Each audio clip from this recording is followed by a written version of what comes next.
تمہارا بچہ بھی تمہاری خدمت کرتا ہو۔ جب تم 80-85 سال کے ہو جاؤ گے، دروازے پر بیٹھ کر کے اگر اپنے بچوں کو سبق دو گے تو تمہارا بچہ کیا کہے گا جانتے ہو؟ یہ بڈھا کیا بیٹا ٹر لگا ہے۔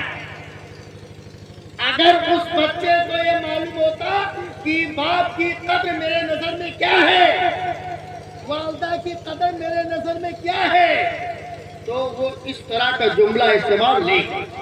ایک بار درود شریف پڑھیے، آیت کریمہ کا ترجمہ سنیے۔ اللہم صلی علی سیدنا مولانا محمد بارک وسلم، صلاۃ و سلام علیکہ یا رسول اللہ صلی اللہ تعالی علیہ وسلم۔ حضرات، قرآن پاک میں اللہ تعالیٰ نے ارشاد فرمایا، اے ایماندار لوگوں، دوسرے قوم سے نہیں، بد مذہب سے نہیں، بد دین سے نہیں فرمایا، بلکہ پروردگار عالم نے اپنے خاص بندوں سے فرمایا، اے میرے پیارے بندوں، مجھ سے ڈرو، اللہ تعالیٰ سے ڈرو اور سچوں کے ساتھ۔ آج کون مسلمان ایسا ہے جو اللہ سے ڈر رہا ہو؟ اگر سب سے زیادہ ڈرنے والی قوم ہے تو ہماری برادری ہے۔ ہماری برادری سے مراد ہماری جماعت کو مراد ہے۔ خدا سے ڈرنے والی جماعت اگر کوئی ہے تو علماء کرام کی ذات ہے۔ آپ کو نہ اللہ کا ڈر، نہ رسول اللہ کا ڈر، نہ باپ کا ڈر، نہ اولیاء کرام سے ڈرتا۔ کاش اللہ کا خوف تمہارے دل میں ہوتا تو آج اس محفل کو کھچا کھچ بھر لیے ہوتے۔ اگر اللہ کا خوف تمہارے دل میں ہوتا تو عالم علماء کا احترام کرتے۔ اگر خدا کا خوف تمہارے دل میں ہوتا تو اپنے باپ کا احترام کرتے، اپنے ماں باپ کی عزت کو پہچانتے۔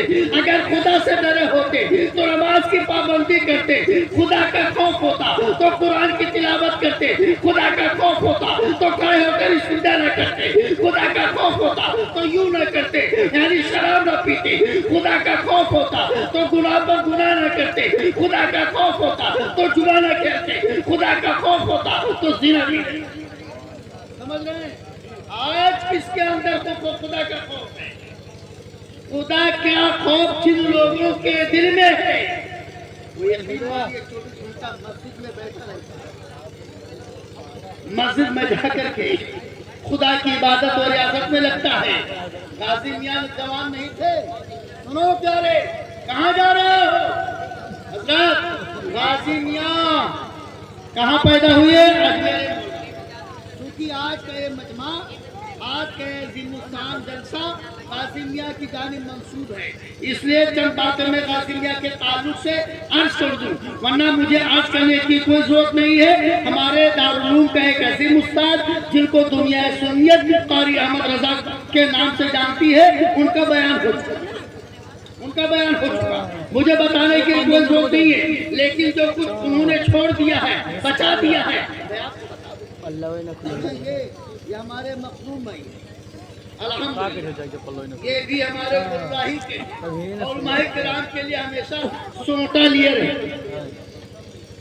کوئی علماء کے سامنے گستاخی کرے تو میرا سوٹا گنڈا کے لگے، ایسے ایسے مجاہد ہے الحمدللہ۔ تو غازی میاں سرکار رحمت اللہ تعالی علیہ کہاں پیدا ہوئے؟ اجمیر محلہ میں۔ کہاں پیدا ہوئے؟ اجمیر کا نام سنا آپ نے؟ اجمیر محلہ میں پیدا ہوئے، لیکن اجمیر کی دھرتی کو غازی میاں نے پسند نہیں کیا۔ اللہ تبارک تعالیٰ نے ان کو صوبہ یوپی میں شہر بہرائچ میں بھیجا۔ غازی میاں کے ماں کا نام ستر محلہ ہے، والد ماجد کا نام سالار ساہو ہے، اور سالار ساہو کی مزار طیبہ سترک ضلع بارہ بنکی میں آج بھی مرجع خلاق ہے۔ آپ جا کر کے دیکھو، غازی میاں سے کہیں زیادہ بھیڑ ان کے والد ماجد کے آستانے پر جا کر کے، میں نے خود جا کر کے دیکھا ہے۔ اور ان کے استاد گرامی کا نام حضور سیدنا حضرت ابراہیم شاہ رحمۃ اللہ تعالی علیہ ہے، جن کی مزار طیبہ روڈ سے چند قدم پہلے، روڈ وے سے چند قدم پہلے ہے۔ غازی میاں نے شہر اجمیر کو پسند نہیں فرمایا. کاش غازی میاں آپ کے یو پی میں تشریف نہ لائے ہوتے, شہر بہرائچ نہ لائے ہوتے, تو اسلام کا چراغ کون جلایا ہوتا؟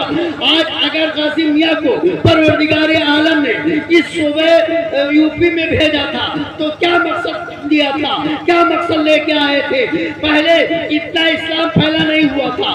خواجہ غریب نواز کو اجمیر کے دھرتی پر بھیجا تو اسلام کا پرچم انہوں نے وہاں لہرایا, اسلام کا چراغ وہاں جلایا. غازی میاں کو پروردگار عالم نے بہرائچ علاقے میں بھیجا تو انہوں نے اسلام کا چراغ یہاں جلایا, اسلام کا پرچم یہاں جلایا. میں کہتا ہوں آج اگر ہندوستان میں مسلمان سانسیں لے رہا ہے تو اپنی طاقت کی بنیاد پر سانسیں لے رہا ہے. آج مسلمان اگر جی رہا ہے تو ان بزرگوں کی طاقت کی بنیاد پر جی رہا ہے. بزرگوں کی طاقت اگر ہمارے ساتھ نہ ہوتی تو ہمارا تمہارا جینا دوبر ہو جاتا. تو یہ لوگ آئے تو اسلام کا شمع جلایا, اسلام کا چراغ جلایا. یہ بتاؤ غازی میاں کا بچپنا تھا کہ نہیں تھا؟ جوانی ہے کہ نہیں جوانی ہے؟ آج کے نوجوان جیسے غازی میاں نہیں تھے. سنو آخری بات سن لو بھائی, میرے غازی کی بھی جوانی گزری ہے, لیکن تمہاری جوانی میں غازی میاں کے جوانی میں زمین و آسمان کا فرق ہے.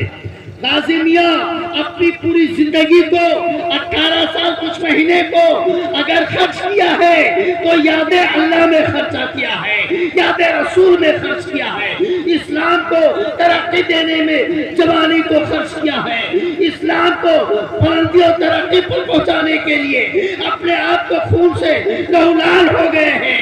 لیکن غازی میاں کا اس وقت نہ سر جھکا تھا نہ آج جھکا ہے. غازی میاں کا نام طیبات میں بھی زندہ تھا اور ان کا نام آج بھی زندہ ہے. لیجئے تبھی تو پروردگار عالم نے ارشاد فرمایا وَلَا تَقُولُوا لِمَن يُقْتَلُ فِي سَبِيلِ اللَّهِ أَمْوَاتٌ بَلْ أَحْيَاءٌ وَلَكِنْ لَا تَشْعُرُونَ. جو خدا کے راستے میں مارا جاتا ہے وہ مردہ نہیں ہوا کرتا ہے بلکہ وہ زندہ ہوتا ہے. تو اللہ کے راستے میں غازی میاں لڑے, غازی میاں شہید ہوئے. اس بنیاد پر علماء کرام نے فتویٰ دے دیا, اب غازی میاں کو قرآن کا حوالہ دے دیا, اب غازی میاں کو مردہ نہیں کہنا بلکہ وہ زندہ ہے. جس طرح دنیا میں باقید حیات تھے اسی طرح آج بھی وہ اپنی قبر میں زندہ ہے. تو جو زندہ ہوگا وہی تو زندہ حوالے کی بات کرے گا. جو مردہ ہوگا ان کا رسول اور ان کا حسین اور ان کا ولی کوئی اور ہوگا جو مردہ ہوگا. لیکن میرے غازی کل بھی زندہ تھے, آج بھی زندہ ہے. ان کے زندگی کا ثبوت, زندہ ہونے کا ثبوت جب رب تبارک و تعالیٰ نے قرآن میں دے دیا تو رب کی بات مانو گے کہ بغل کے کسی وہابی کی بات مانو گے؟ رب کی بات مانو گے. اگر میرے غازی زندہ نہ ہوتے, ان کا ذکر یہاں ہو رہا ہے اور غازی بھی اپنی قبر سے مسکرا رہے ہوں گے, غازی میاں سے بات کر رہے ہوں گے. یہاں تک کہ روحانی شکل میں غازی میاں کی آمد بھی ہوئی ہوگی.